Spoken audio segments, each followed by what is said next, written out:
dushparena, never to be satisfied. Analena, by the fire. Cha, also. Translation. Thus, a man's pure consciousness is covered by his eternal enemy in the form of lust, which is never satisfied and which burns like fire. Burns like fire. So, Srila Prabhupada's purport. It is said in the Manusmriti that lust cannot be satisfied by any amount of sense enjoyment, just as fire is never extinguished by a constant supply of fuel. In the material world, the center of all activities is sex, and thus this material world is called Maitunya Agara, or the shackles of sex life. In the ordinary prison house, criminals are kept within bars. Similarly, the criminals who are disobedient to the laws of the Lord are shackled by sex life. Advancement of material civilization on the basis of sense gratification means increasing the duration of the material existence of a living entity. Therefore, this lust is the symbol of ignorance by which the living entity is kept within the material world. While one enjoys sense gratification, it may be that there is some feeling of happiness, but actually that so-called feeling of happiness is the ultimate enemy of the sense enjoyer. Om Ganatimirandasya Gananjana Shalakaya Chakshurmilitam Yena Tasmai Shri Gurave Namaha Shri Chaitanya Manobhishtam Stapitam Yena Bhutale Swayarupakadamayam Dadati Swapadantikam Vandeham Shri Guru Shri Uttaparakamalam Shri Gurun Vaishnavam Shri Upam Sagrajatam Saganaraganatam Vitam Tam Sajivam Sadvekam Savadutam Parijana Saitan Krishna Chaitanya Devam Shri Radha Krishna Padam Saganaraganatam Vitam Tam Sajivam Krishna Karuna Sindhu Dinabandhu Jagatpate Gopesha Gopika Kanta Radha Kanta Namostate Tapta Kanchana Gauranga Radhe Vrindavaneshwari Vishapanostate Devi Pranamami Hari Vasakalpatayubhyascha Vipasindhukyevata Patitanan Pavanebhyo Vaishnavebhyo Namo Namaha Jai Shri Krishna Chaitanya Prabhu Nityananda Shri Advaita Gadadhar Srivasadi Gaura Bhakta-vrinda Hare Krishna Krishna Krishna Hare Hare Hare Rama Rama Rama Hare Hare Namo Vishnu Krishna Prasthaya Bhutale Srimate Bhaktivedanta Swami Niti Namine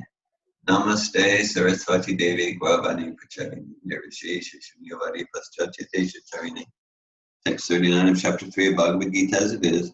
Avritam Gyanametena Gyanino Nityavairuna Kamarupena Konteya Dushparena Navena Cham. Thus a man's pure consciousness is covered by his eternal enemy in the form of lust, which is never satisfied and which burns like fire. Hare Krishna.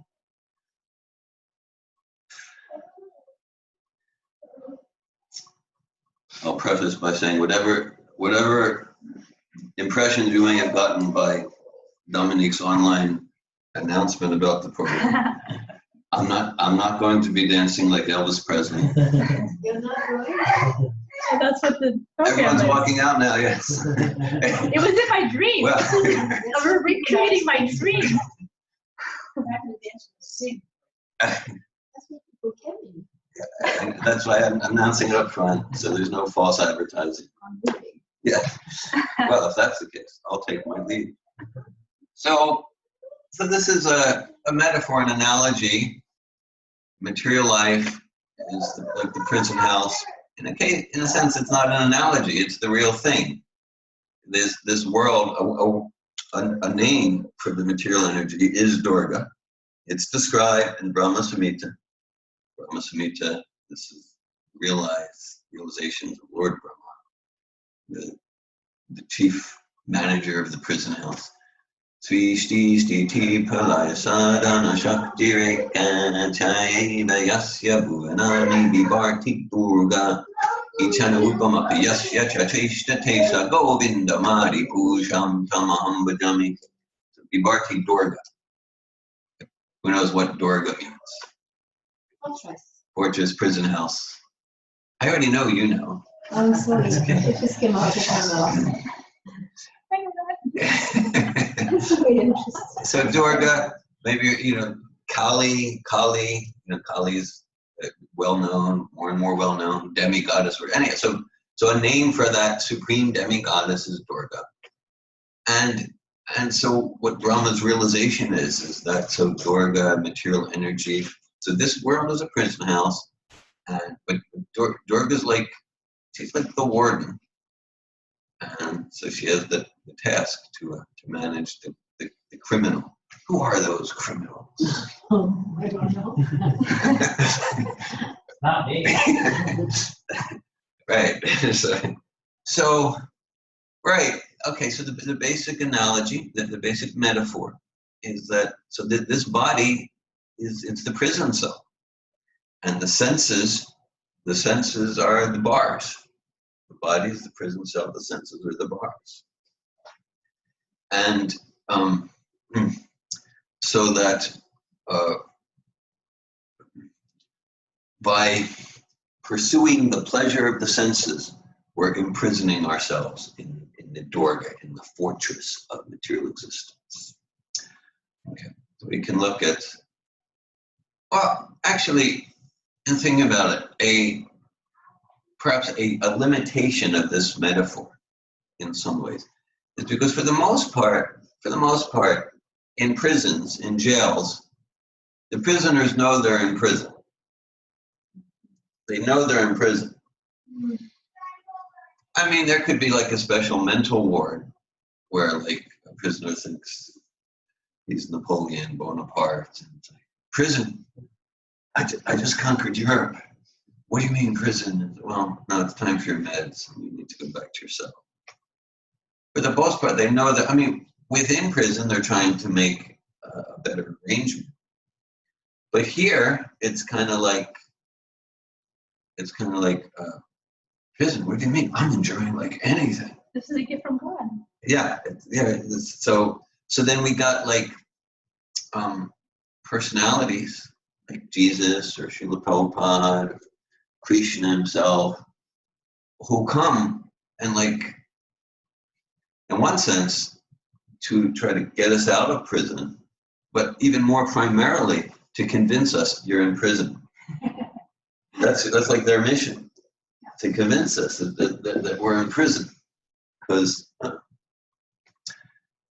the term Maya, that's another word for Kali, it's another word for Durga.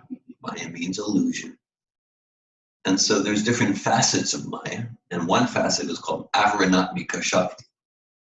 And Avaranatmika Shakti means the facet of illusion, where we're convinced we're really happy, convinced we're really happy and satisfied while we're suffering. So that, of course, that convinced that we're really happy and satisfied simply by pursuing the temporary gratification of the senses, right? So that's going to prevent me from getting urgent about, I want to get out of this place. I'm determined to get out of this place. Now, of course, there's a few difficulties here and there.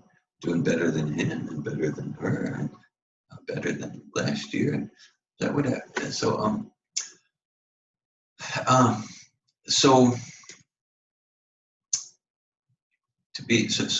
the body's like the prison cell. The bars are the senses, and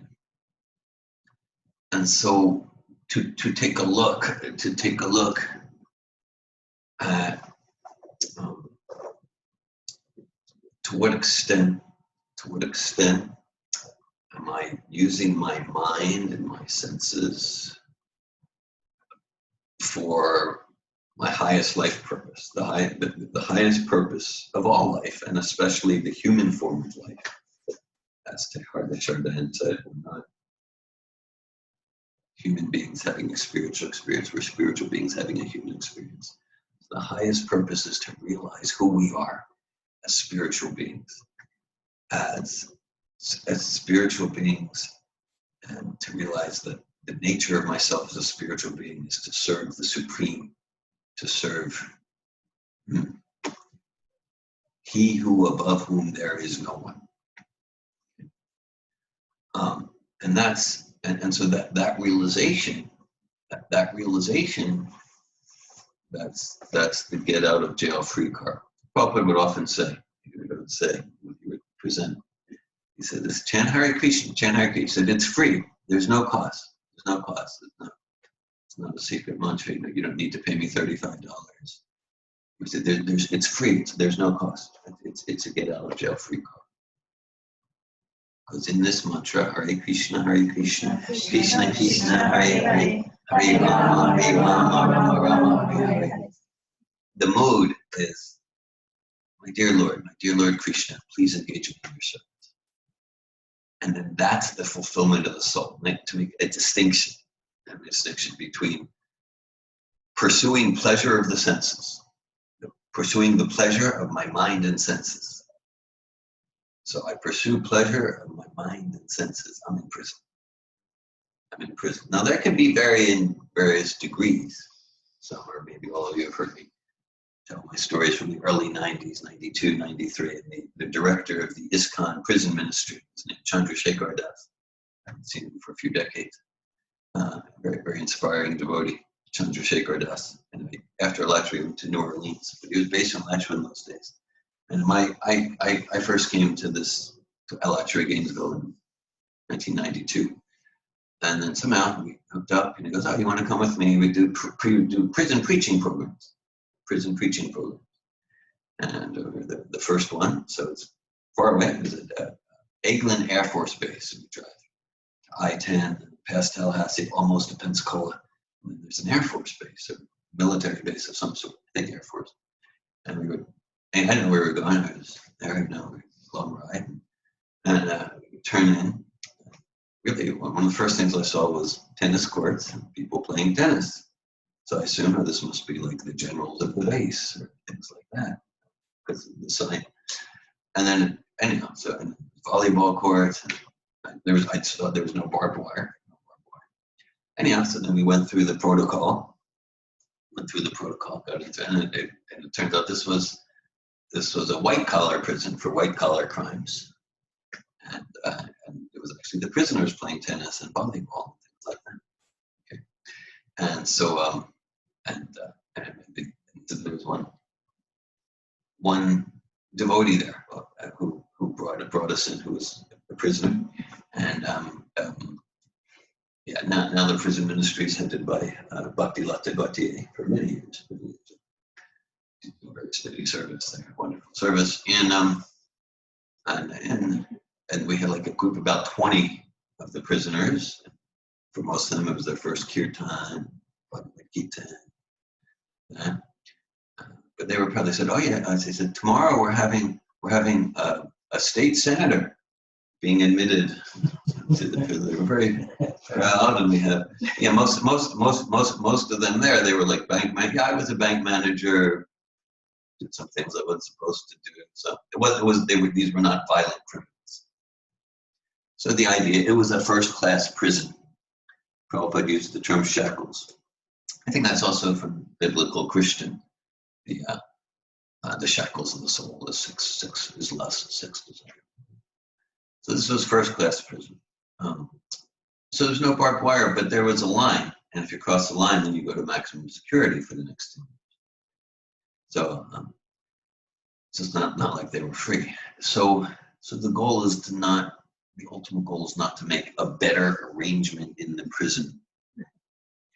The goal is, I want to get out. I want real freedom. I want to get out of this place. And so, as long as we're pursuing, as long as our goal, consciously or unconsciously, is to pursue the pleasure of the senses and mind, we're in prison. Now, it could just be these massive iron shackles. They could be shackles made of purple velvet. Yeah, those are beautiful shackles you have. but it's still shackles, right? And so, you know, the purple velvet shackles, that would be like relatively the mode of goodness, things like that. But so to transform the root of our consciousness rather than pursuing pleasure of the senses, the tongue, the nose, the eyes, the skin, the mind, false ego, that's all temporary. It's described in Bhagavad-gita. Yehi sam sparsha jambaka dukkha yunaya evate identifanta kontena teshu amute buddha. That a wise person, an enlightened person, does not seek their fulfillment, their peace, their happiness. They don't make their goal of life the satisfaction of the senses. Why? Because such gratifications, they have a beginning and an end. They have a beginning and an end. And we are eternal beings. We're eternal beings. So we will not be satisfied with pleasures that have a beginning and an end. And so, rather than seeking the pleasure of the senses, seeking the actual fulfillment of the soul. The actual fulfillment of the soul, that's the bhakti yoga, devotional service. In the course of that, the senses might be gratified sometimes. They might sometimes be frustrated, gratified. And we don't make that the goal of life, to increase the pleasure of the senses. To go for the pleasure of the senses requires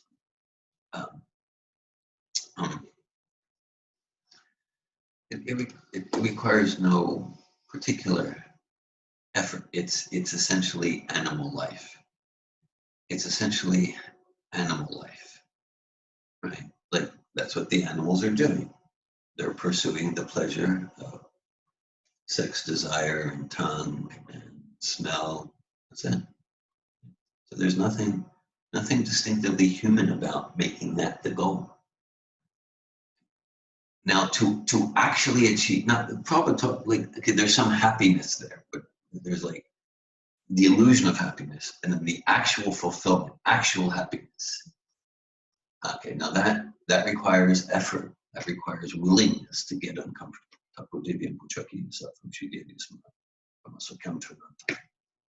It requires austerity, giving up immediate pleasure for that which is for forever expansive spiritual bliss.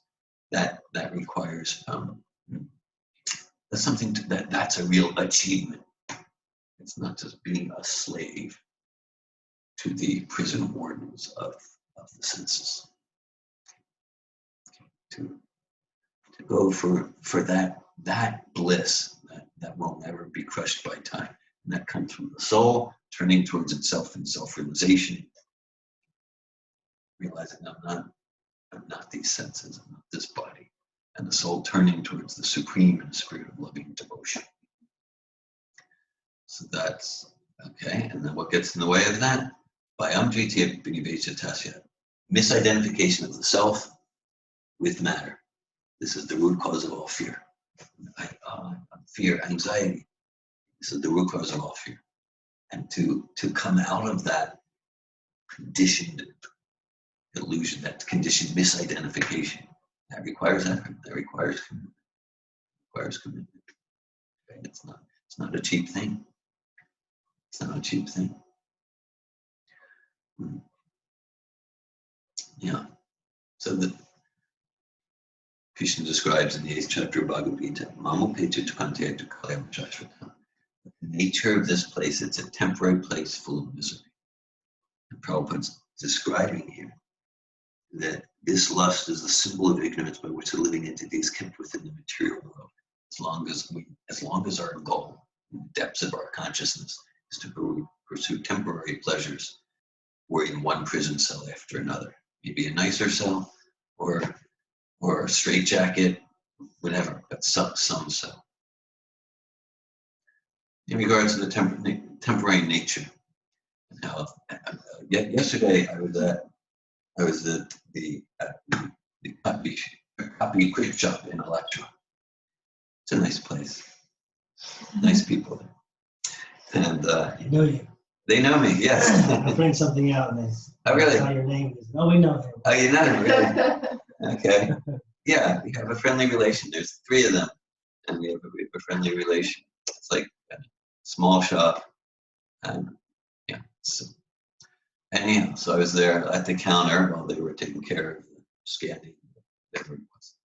And then they have a poster there, which they've had since I've been going there, but I really noticed it yesterday. And it's a poster of Gainesville, Florida, 1977.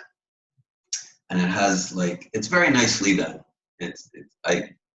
Aesthetically, I like it. And it's like the different shops and stores and businesses of Gainesville, Florida, 1977.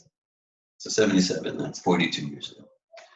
And I say, because I know Gainesville well enough, that of the 50 or so that were there, and each one has its logo, the logo of each business. There's not one that's there today. 0. Not one. And I just because I moved from Philadelphia area to State College, Pennsylvania. And State College, Pennsylvania, for me, it's somewhat similar to Gainesville. It's a college town. It's a town based around the university. And so just the nature of the logos of Gainesville in 77 reminded me. I moved to State College at 17 years old in 1978. You spent some time in State College. And so I was there around 78 and just reminded me. And then if you go back 10 years of the 50 logos, maybe 10 years ago, 2009, maybe there was 2 or 3 that still existed. I moved to this area in 1992, which is 15 years after the poster. From 1992, maybe there were 10%, maybe there were 5%. So just like we have in my town, my city, and it's just like, within 10 years, 15 years, what to speak of 50? What to speak if we had a poster of what Gainesville looked like in 100 years ago, 1919 Gainesville. What about 1819? Let's go back to 1719. In 1819, I think it was called Hogtown. Right? So just my city, my body, temporary nature, flickering. The forms of Maya are flickering. And we're trying to get enjoyment, pleasures from enjoying the forms through sight, through touch, through smell, through sound. It's all flickering. We're eternal entities. We're eternal entities. So this chapter, so Arjuna, well, towards this section of the chapter, this is the ending section of chapter 3 of Bhagavad-gita. And Arjuna begins it by asking Krishna. He asks Krishna, why do we do things we don't want to do? Why? Okay, so this isn't just some abstract philosophy. Why? Doing things we don't want to do? Huh. Strange, can't relate to that.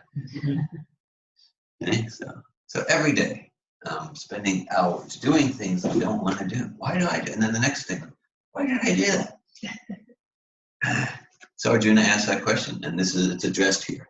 So Krishna's first response, Kama Esha Krodesha Rajaguna Samudbhava Mahashino Mapa Mavijinami. Krishna says it's lust. It's lust. Essentially, I don't care about God or Krishna's pleasure. You can say lust, in a sense, contains no space for empathy. I want this pleasure, and I want it now. I don't just want it now, I need it now.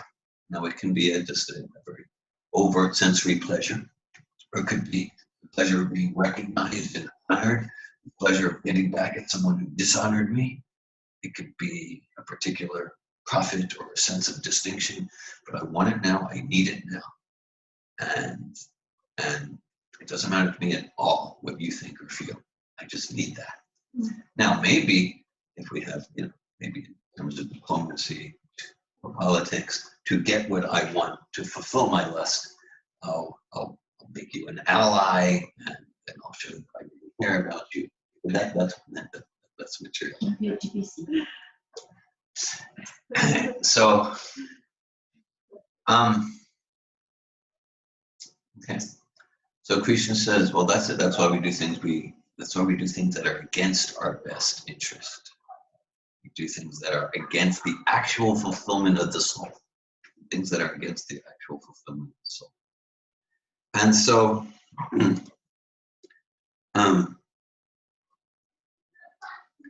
so here, Krishna is continuing that explanation, and that by pursuing, Krishna is giving an imagery here. Okay, it's like, and Prabhupada's expanding the imagery. Okay, just like, so the lust is like fire. It's like fire, just like, so we pour gasoline on it, and it'll crush the fire. Means like, okay, my mind wants to enjoy this, and then we can look at that. Okay, am I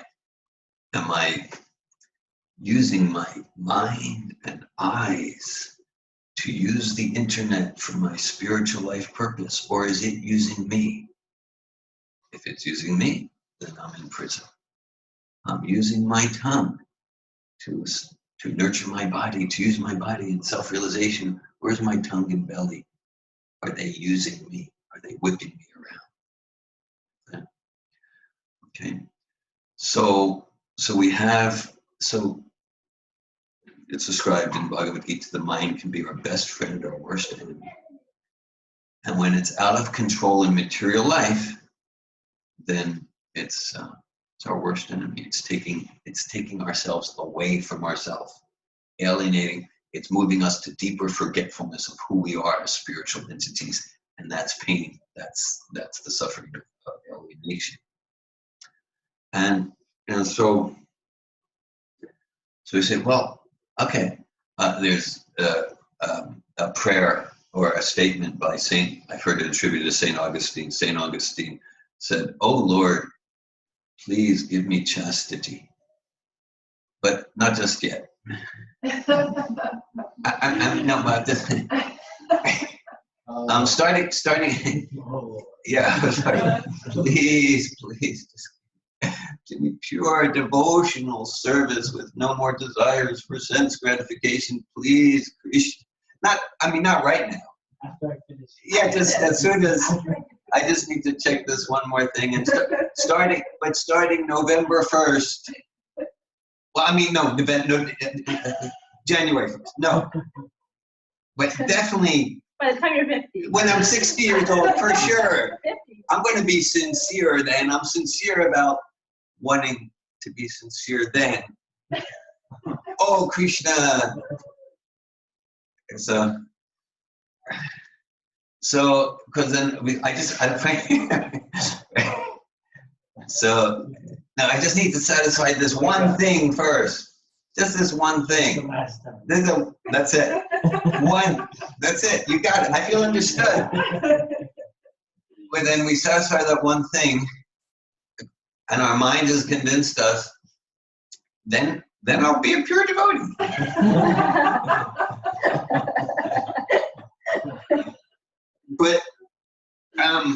But what this verse says is, it's like pouring gasoline on a fire. It might be that for a few moments, just the force of the liquid, the fire might go down.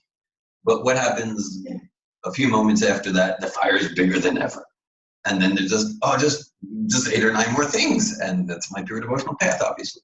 Because I'm meeting myself where I am, and at least I'm humble. At least, yeah. Okay. At least I'm not a pretender who's, Okay. So it burns like fire. Dus praying and Elena child. Okay.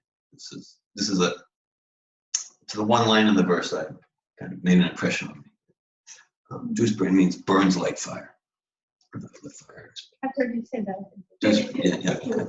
I quote that. It made an impression when I first read it. It has a rhythm that stuck in my mind. So one of the few helpful things that has stuck in my mind. Dus praying, come over pain contact. Dus praying. Burns like fire. Yeah, to help us know we're in prison. So So then, as this chapter goes on, Krishna describes, okay, so we can get out of prison. We get out of prison by regulating the senses. By regulating the senses.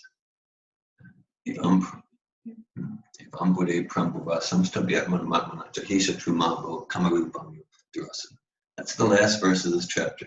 He says, by controlling the higher self, by controlling the lower self with the higher self, by spiritual intelligence, by regulating the senses, then we conquer the insatiable enemy known as lust. Conquer the insatiable. By making plans with determination, we can control, conquer lusty desires. Okay, and so we're guided by that. And that's an important point, because we're guided in that by those who visit the prison, even though they don't need to be there. Like the examples given. Krishna said, "Jama karma tumedevyam evam yogati tatvideham tu punarjamaneti mamati." So Arjuna, Krishna says that one who understands the nature of my activities and of my activities, appearance and disappearance, is not forced to return to another material cage. So it means, like, someone can say, person like Krishna, or Krishna's representative like Prabhupada or Jesus. So just the analogy is like someone could, let's say the governor or the president visits a prison. So someone who doesn't have knowledge can say, look, the governor is a prisoner like everyone else. Maybe even the governor will eat in the cafeteria with the prisoners to show mercy and to make some relation, so some favor. And someone would say, aha, he's stuck in the prison too. But no, not at all. The governor is there by choice. He has a mission there to give grace, to give clemency. And he can come and go as he pleases. So that's like, again, the pure devotee. So by serving with a heart of bhakti, by serving the pure devotee, we get guidance on how to regulate our senses. Meaning, like, the idea is to stop pouring fuel on the fire. Just stop it. Okay, well, I'm not that sincere.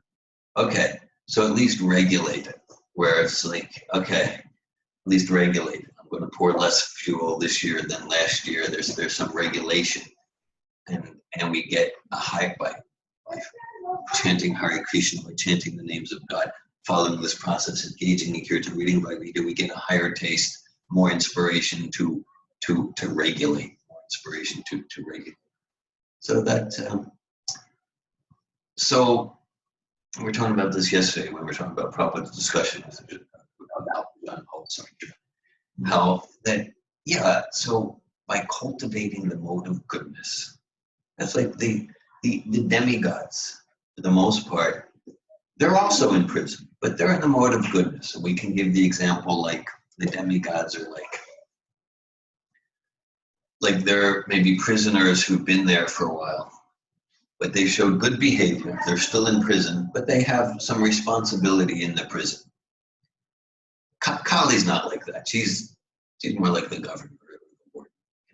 But most of the demigods, they're like senior prisoners who've shown good behavior, so they have some special responsibility. But ultimately, by applying to any of the demigods, we're not going to get liberation. We're not going to get liberation. Liberation comes from being steady in devotional service and increasing our desire for the eternal fulfillment of the soul. Yami pusha shiva samaduka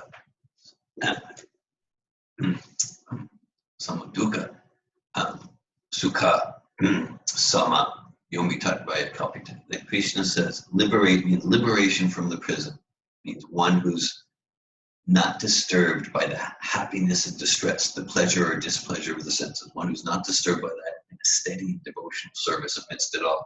Because this world is complex. The ways of material nature are sometimes huge, 2,000-foot tidal waves. Okay. And are we going to be steady in devotional service, steady in serving Prabhupada's mission? Could even the 2,000-foot tidal wave, the darkest of the dark energies, whatever.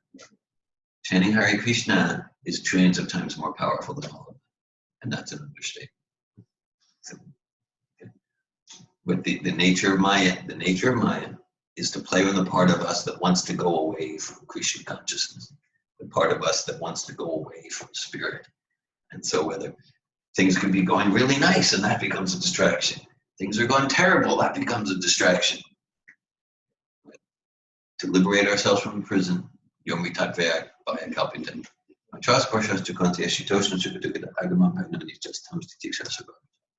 That to tolerate the happiness and distress of the senses, go for the real bliss, go for the real happiness, steadily. A letter, I think I sent it on Facebook page 2 or 3 weeks ago. A letter where Prabhupada says, I'm paraphrasing. Better a bright, steady moon in the sky than so many stars, so many shooting stars. And steadiness, it's not just because it means we will be tested. We will be tested. So to fully get out of the prison means we don't want anything except to serve Krishna. Krishna's pure representative. And so are we going to let pleasures and distresses, happiness and distress of the senses, are we going to let that take us away? Or whatever happens, apparently good or bad in the material dualistic sense, that moves me to deeper enthusiasm to get out of prison. Avritam Gyanametena Gyanino Nitya Vairina Kamarupena Kontya Dushprena Nalina Cha. Thus, a man's pure consciousness is covered by his eternal enemy in the form of lust, which is never satisfied and which burns like fire. Hare Krishna. Thank you for your attention. Thanks for listening. I welcome comments or questions. I was thinking about what you said about the prison house. And it's true that the prisoner knows that they're in prison. But it's true also that they forget. Because they get so involved in the life of the prison. They get so involved in interpersonal drama. The whole drama. They get involved in, who gets what. In the same way that we get involved. In a sense, even so they have the knowledge they are in prison. They forget. And then they get so involved in the drama of the prison when they could be so completely devoted to okay, let me see what can I do to get out of here. Yeah. But that's not what they do. Right, they get involved in I'll get an extra crust of bread or an extra $10 here in prison, and that distracts them from the liberation process. Yeah, and drama, interpersonal drama and all kinds of things. Yeah. And it completely distracts them from the sense that, I'm in prison, let me do something about it. Yeah. So even on that level, we can see okay, that's even when we know we are in a prison. Yeah. Kind of know in a sense, at least intellectually. Yeah. But in the day-to-day, moment-to-moment, there is that sense of forgetfulness. Yeah. Yeah. Forgetfulness that I'm not this body and I'm in a prison house, and all that's important to do is to get out of the prison. Yeah, here in Bhagavad-gita discussion, we're all pure devotees and we're fully enlightened. But most hours of most days, I'm forgetting that I'm in prison. Yeah, and I'm in the illusion that, of course, I'm free. Like the prison. Like the prisoner. Thanks for that. I have just a bit of experience with jail. Yeah, different experience being the one outside the jail going in and then leaving. Yeah. I had different experience. But I had heard from at least one person who's in jail, the kind of mentality of all my friends are here. I like to come to jail. This is where all my friends are. So that's kind of where these are my people. I'm here. This is where. You don't have any worry and responsibilities there. Right. Well, just and I know for us, we're all criminals. It was really their society. Yeah.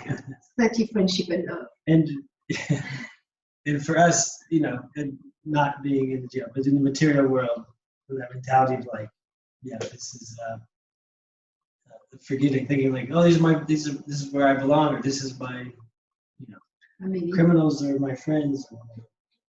We get comfortable here, and so like an important part of liberation process is cultivating appreciation, the association of those who are not bound hand and foot, or at least association with those who are like some seriousness about liberation. I'm reminded of a quote by Mark Twain. Mark Twain said, he said, heaven for climate, hell for association. The weather in heaven, but his idea is, well, in heaven, you kind of sit around with kind of boring people who play the harps. Yeah. If you really want to have, I think Billy Joel said something. yeah, Something like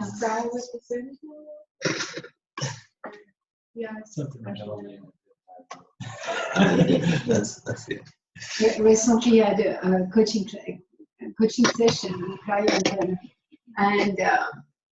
and then the client was able to see the drama, the relationship drama, relationship drama, and then the client was very honest. That client said, like, I don't want a drama-free relationship. Sounds very boring. Boring. Where's the juice? Where's the juice? Exactly. That's honest. That's it. While another part of the client wanted something peaceful and fulfilling, peaceful. But like the real part wasn't ready to let go of the drama of the relationship, because that must be boring otherwise. Yeah, it's based on results. We're not ready to let go of the drama of material life. Yeah, the prakriti, like that. And so, all I want is the full conscious bliss of pure devotional service, which means I'm ready to surrender all my material attachments and the drama that goes with that. Based on results, we can, see where we're at. Yeah, I mean, the fact that I'm in this body is proof of lack of sincerity. Right? We got this body because we have some other agenda, and out of God's kindness, Krishna's kindness, it's like, okay, you want a prison cell just like that, you can have a prison cell. That's what you want. Give it a go. See how it goes. There's no force. Spiritual life is voluntary, and it requires seriousness. It requires full seriousness. That I'm really finished with this material illusion, pursuing sense gratification. Dominique. Lately, I've been contemplating the ways in which we get motivated to take our life purpose seriously. Yeah. And I mean, I guess to me, I'm thinking like there's two categories, which is like through pain, motivating, and then and then that's one way, through things happening internally or externally motivate us. So like, I'm going to step onto my self-realization path and go back to God and serve Him more fully with all my heart. Or it could be from just genuine inspiration. Yeah. I guess that comes from inside. Yeah. But both ways. Yeah, maybe there's another category. I don't really know, but I like that reduction to two. I mean, each of the two has so many varieties and mixtures, but I think it can be reduced to two. I get the higher taste, the inspiration, or I'm suffering in the prison. I want to get out of this place, and they both are meant to move us to the same place. Yeah. So we have our different motivations, and lately I just feel like the way that God is arranging, or Krishna is arranging my life, my self-realization process is He's giving lots of space and motive goodness and support and space, and like just and so I think that I get complacent in that, and the way just this is my personal experience, is that I think that Krishna wants me to use my power. Like I'm feeling complacent, and but I'm not having an external, like I have knowledge that I want to be intensely living my life purpose and my mission in life. I have like that knowledge and I have that value, but I see myself acting complacent, and there's no external push. So I just feel like I should do something, like, and I have like I started to list it out. Oh my, in this area of my life, procrastination. And anyway, I don't know. I'm just sharing thoughts, like that's what I'm contemplating. Yeah. And I'm thinking like I need to just take leaps of faith, and also that's one thing is leaps of faith. There's some of those areas are big, like I'm going to go for it type of leap. Yes. And then some of those areas of my life is just like just self-discipline, so that's not a leap of faith thing. It's just like, no, I'm going to use my intelligence and say no, and I'm going to say yes to that. Like, I'm just going to be decisive, Yes. Anyway, so thoughts. Thanks for sharing your process. There's a verse by Queen Kunti, maybe some of you are aware of it. Janmeshvaya Shrutashvir Idamanamada Puman Naivrat Yavidatumba Tvam Akinchana Gotra. So she says the four basic opulences that people pursue in material life: a good birth, born in a special family, Janma, Aishvarya, opulence, Shruta, education, Shri, beauty, physical beauty. So Queen Kunti says with these and related things, when people, to the extent people have these, it's real difficult for them to get urgent and not be complacent about calling out to you, Krishna. That's why in the last line of that verse, Tvam means you, Tvam, you, two. Tvam, Akinchana Gochara. So that's a name for Krishna, means the shelter for the materially exhausted. Shelter for the materially exhausted. When we're materially exhausted, like, no more, finished, no, like this doesn't work, pouring fuel on the fire. I'm exhausted, I'm finished. And then, Krishna, you're my shelter, 100% with intensity. And she said that, generally when things are going pretty well, then it's difficult to be materially exhausted. It's not determined by external. Someone could be a billionaire who is a celebrity, and they're materially exhausted and they turn to Krishna. And someone could be poverty-stricken and diseased and life is going terrible, and it's just like, oh, my goal is to have a house like that, and I'm envious of this one, but I'll take his place. So someone could have nothing and not be materially exhausted. But she's describing the mentality of those who things are going nice, and then there's a tendency towards complacency. So I'm hearing you're wanting to replace that complacency with further commitment, disciplining yourself. Discipline is a leap of faith. I know for me, to do more austerity and discipline than I've done till now, it requires some trust. Not just some trust is going to be worth it. I'm going to get a spiritual depth of happiness that I don't have now by giving up this pursuit of temporary pleasure. It requires some trust. Where do you put in all that conversation, like elevating oneself to different modes? Because, if one is used to the mode of passion, for example. Yeah. Then arriving at the mode of goodness may feel like drama-free. Yeah, relatively. And maybe boring. Yeah. And maybe feel complacent. Yeah. But it's just feel complacent because we are so used to the mode of passion that's so intense and engaging and all that. Yeah. And so how you make those distinctions? You know, because there is nothing more looking like the mother of goodness than the mother of ignorance. Yeah. That also I have realization about that.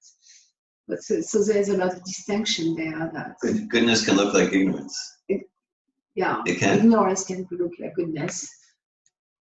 Yeah, like say the meditating yogi, meditating above all material desires.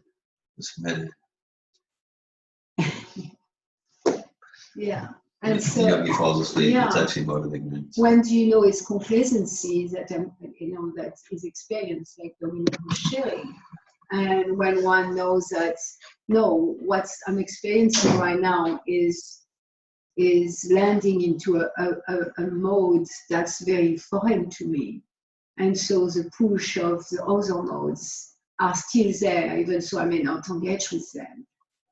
Yeah, like it's sometimes, it's not complacency. This is actually more sattva, and I'm actually detached from the passionate attachments I had. But I'm uncomfortable with that. And that's foreign. Yeah, like that relationship, like my client was saying earlier.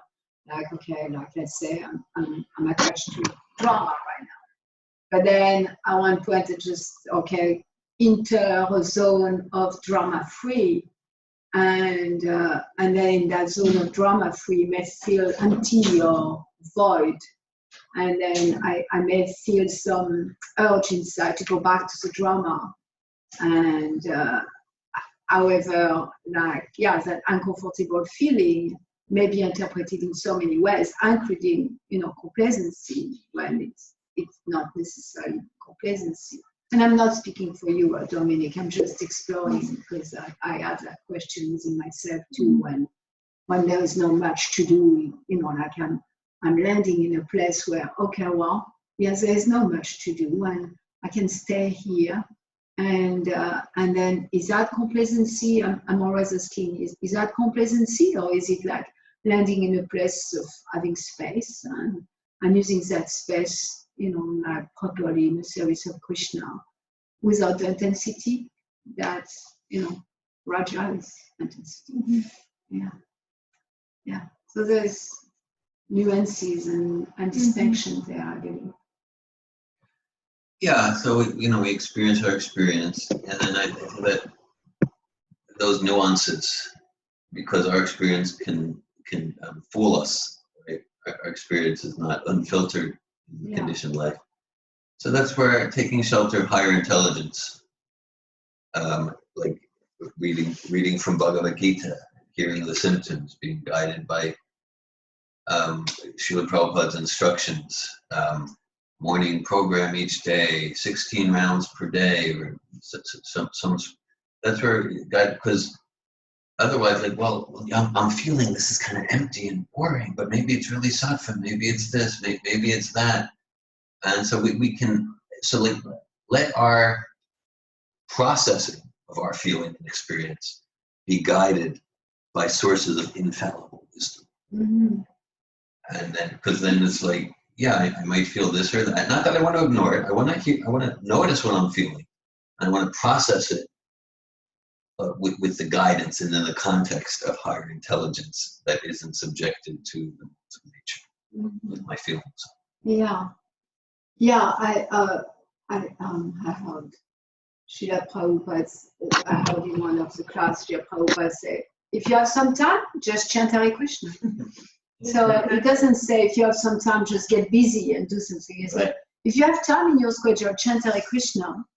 And then in the last biography I read, who was that? Shrutakirti. And what is the difficulty? What is the difficulty?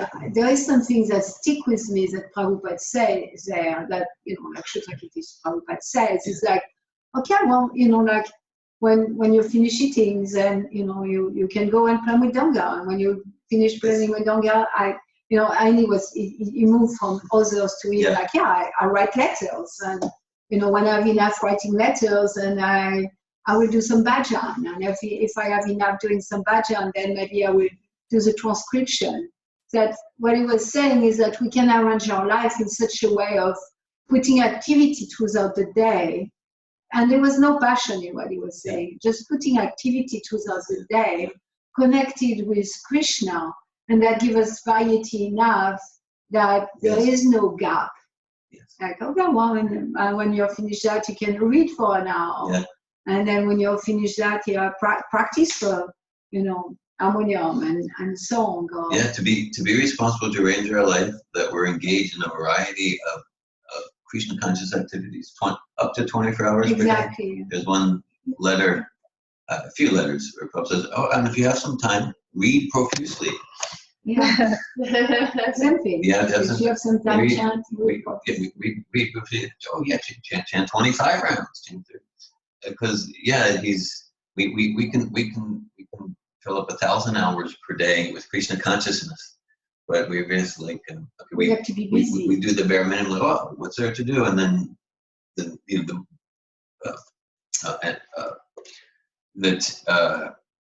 an idle mind is the devil's workshop. So Prabhupada's he's giving us opportunity to create structures so that we're engaged outside of the prison. We're engaged in liberating activities all the time. And how much we're doing that, that's a reflection of our sincerity. Yeah. Rebecca. Two things. One, when you were sharing in previous reflections, I was thinking about my own experience and like having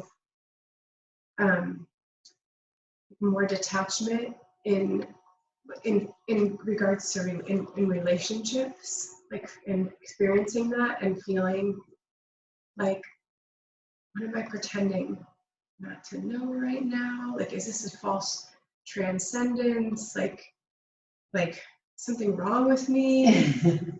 Like I've had that experience. Like, what's going on? Like, there's no drama. What's wrong? Yeah, what's wrong? Like that. So I was just relating to that in my own experience, and then I just had this day last Sunday. So my children are getting older, and so I'm starting to feel like something shifting with me, like because they're more becoming more independent. So something's changing, and like there's more space for me or something. And last Sunday, they played for 8 hours with their friends next door, and like I was there. They were over our house. I was there with them, and they would come up to me and sometimes ask me for help. I would come in and see if what they needed.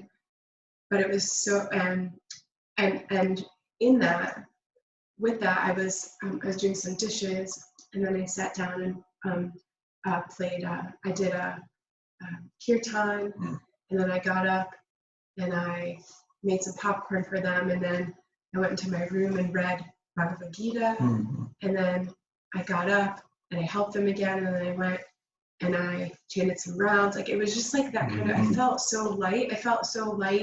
And I don't know, it was just and connected, and I was like, wow, this is so different, because I'm not used to, now I don't know how often that's going to happen, but I was like, and so yeah, I felt this freedom to just do what you're saying, like just naturally, how am I attracted right now to connect with Krishna, and what's my inspiration? Like, what's my inspiration? And I was just connecting with that and following it through the day, and it was like, wow, this day is amazing. Like, I felt so. You felt blissful. It was an amazing day. Oh. Yeah, and I was like, I want this again. I mean, I don't know if but tomorrow. No, you can't create Sundays. that. Sundays. Sunday would be nice. Everyone getting in a good mood. Yeah. Thanks for sharing that. Unpredictable life of the parents. Well, whatever you're sharing, I mean, just like I think what you're saying, I'm just thinking specifically about grunges and payoffs with and like beliefs, self-belief. So it's like Rajasic way of life, and I believe then I'm creating dramas, and I'm just busy, and that way I feel important, and I feel like, and I have problems, and I fix them, and then I get I feel like I'm accomplishing, I feel successful, and I feel like my belief about myself that I get attention or whatever like that. And then it's like, okay, then it's transformed into like a sattvic lifestyle where there's not the problems that I need to fix, and there's not I'm not so busy, and I don't have to get the attention for being such an important person. And it's kind of like, well, where do I get my the juice? You know, like, where do I get it from? And it's like finding a new, you know, how do I get that same payoff of what was underlying the payoff? You know, the neediness of needing to feel important, needing to get attention, needing to, you know, how do I, you know, what's underlying that is, you know, self-satisfaction or whatever it is. Like, how do I get that self-satisfaction without those grunges? That's what I was thinking about myself. Mm-hmm. Yeah. To become like really aware of like, I'm uncomfortable in a drama-free or grungy-free place. Right. I'm so addicted to the drama. I'm so addicted to the grungy that it feels uncomfortable. That's how I get my sense of self-worth. Yeah, and then the way to grow, another way to go is to allow ourselves to be uncomfortable and to allow the discomfort to become comfortable. Yeah. Thanks for expressing that. Any other comments, realizations, or questions anyone wants to ask or share?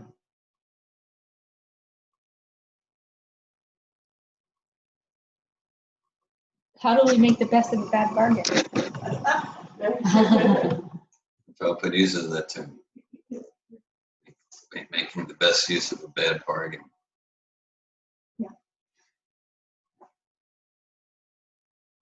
Yeah, well, okay, so that's using. So the bad bargain is this body. We all love our bodies. This is a bad bargain. And we're so that's the thing. So to use the body. I can understand my mind's a bad bargain. So to use the body, use the senses, use the mind in devotional service. To use it for getting out of prison, use it not for pursuing ephemeral pleasures. Use it for the deep eternal fulfillment of the soul. That's it. Okay, we got this bad bargain. It's not like, poor me, no fair. Okay, we created this bad bargain, just like if someone's in a prison cell. It's not like, no fair. No. I made a choice, broke a law. Here. Okay, so now let me use it. Let me not lament or hanker for the temporary pleasures of gratifying the senses. Let me use this fully, steadily for self-realization and God realization. That's it. That's the best use of a bad bargain. See, understanding the context. Here's the context. You know, I'm encaged in this body. Okay, and I've understood with spiritual intelligence, my goal is self-realization, pure devotional service to Krishna. And then we have the guidebooks. We have Srila Prabhupada to say, here's how to make the best use of the bad bargain. Okay, you use your intelligence to guide your life according to these principles, and then we create more and more auspiciousness, and we feel it. It's not just theoretical. We feel it. We experience it at the same time. Let's not be carried away by our feelings, or our material feelings, as we were talking here. Material feelings and thoughts, and that they can be tricky and mislead us. And so we do directly experience it. At the same time, if sometimes, in Christian term, that St. John of the Cross coined the term dark night of the soul, that if sometimes in our process of liberation, our process of devotional service, we're not feeling the bliss, okay? So then to be guided by higher intelligence that, I'm right now I'm not feeling it right now, and that's because of my conditioned state. I'm in a diseased state. So let me be guided by higher intelligence rather than the tricky mind or the emotions, which will just find ways to take us away from the process. Follow Prabhupada's program. Use our body and senses to do that. Use the cage to do that. Best use of the bed part. The way that I titled the program, which I shared in the Facebook event, but I'll just say again, the title of this class is Jailhouse Rock. I had a dream. We were all doing kirtan in this living room. We were like running back and forth, like fully ecstatic. Rocking it. There were car calls. We were into it, and we were like lost in it. But we were singing Jailhouse Rock by Elvis Presley. And I think I was leading, and everyone was really into it. Everybody in the whole cell block. We're dancing to the Jailhouse Rock. That's all I know of the lines. But I did go and read the lyrics after. And I do think the Hare Krishnas know how to rock it in the prison.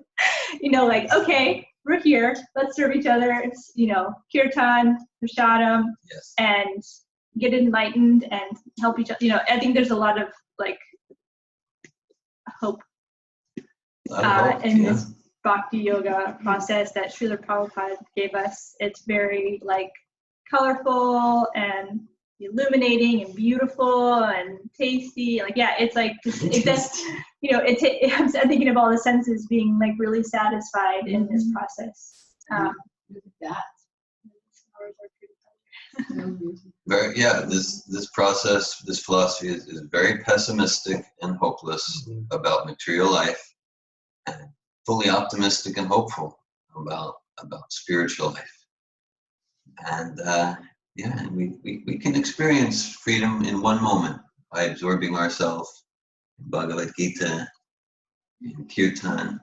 So, okay, you titled the program Jailhouse Rock. There is an event in Prabhupada's movement that became known as Jailhouse Rock. So I'll briefly mention it. So I mentioned in the early 90s, with Chandrasekhar, I did some prison programs, but back in the maybe early 70s, there was maybe you've heard the name of Vishnu John Maharaj. So he was, Prabhupada said he sang like a Gandharva, but Prabhupada would look forward to go to Los Angeles to hear Vishnu John Maharaj's kirtan. He just sang like a heavenly angel. Many of his kirtans are recorded, including the Jailhouse Rock kirtan. You can find that. Anyhow, so Vishnu John, and he had like whole busloads of devotees, 24, it might have been 40 devotees. Somehow they got invited to a prison in California.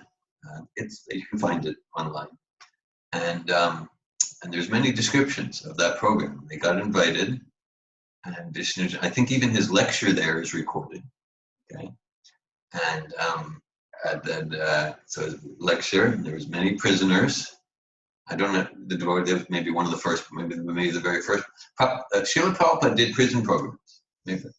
Srila Prabhupada went to the prison where Gandhi was held, where Gandhi was put in prison by the British. And so Srila Prabhupada went there and he preached to the prisoners. So Vishnu John, he gave a talk, and like the way it's described, and there's many descriptions, just like there's many memories of Prabhupada. There's many memories of this Jailhouse Rock program. They said there was the prisoners, and then it's described that Vishnu John started kirtan. He was like a specially empowered kirtan leader, and I guess he was on harmonium. No, I don't think maybe he was. I think he was on harmonium. And it's described that there were speakers, loudspeakers of the early 70s, and it was going for there were 4 floors of the prison, and because there's maybe a certain number of prisoners in the particular hall, but the prisoners all throughout the prison were hearing it. And it's described that the guards were also in bliss, but they were also worried because the prisoners were going crazy in spiritual ecstasy all over the prison with this kirtan. And so,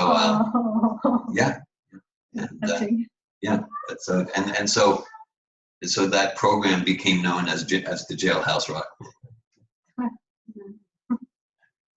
So the light bulb that's going on for me is, Yeah. the real message here is make the jailhouse.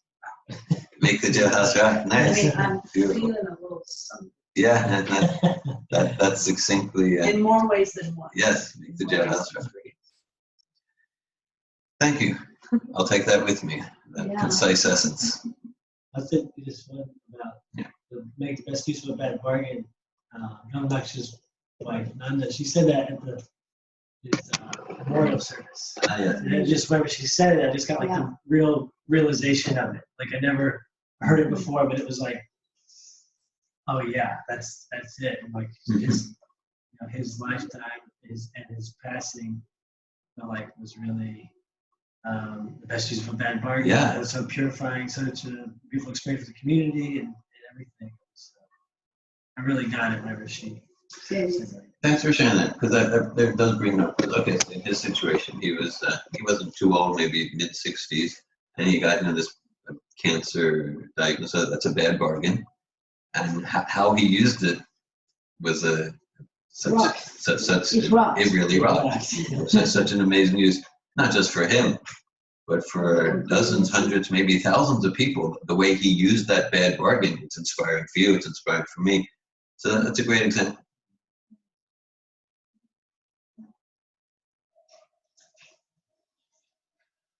Bhagavad-gita ki jai. Srila Prabhupada ki jai. Hare Krishna. Thank you for joining us, Rukmini, Brielle. Hare Krishna.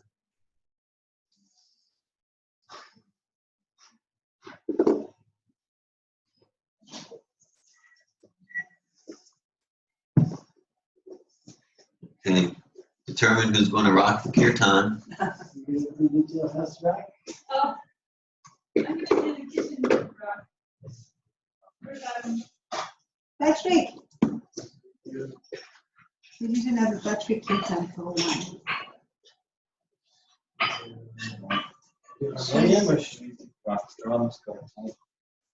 Whatever you choose, you're the one who.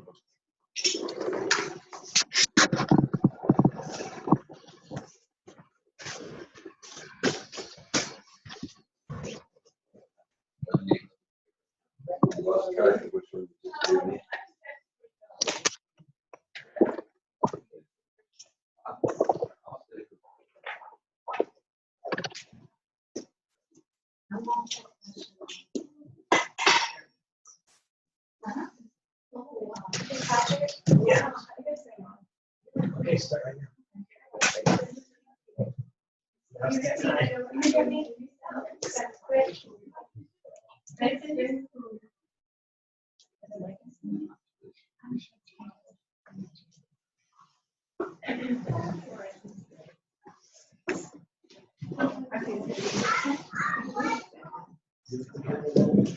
Yeah, that's a big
Hare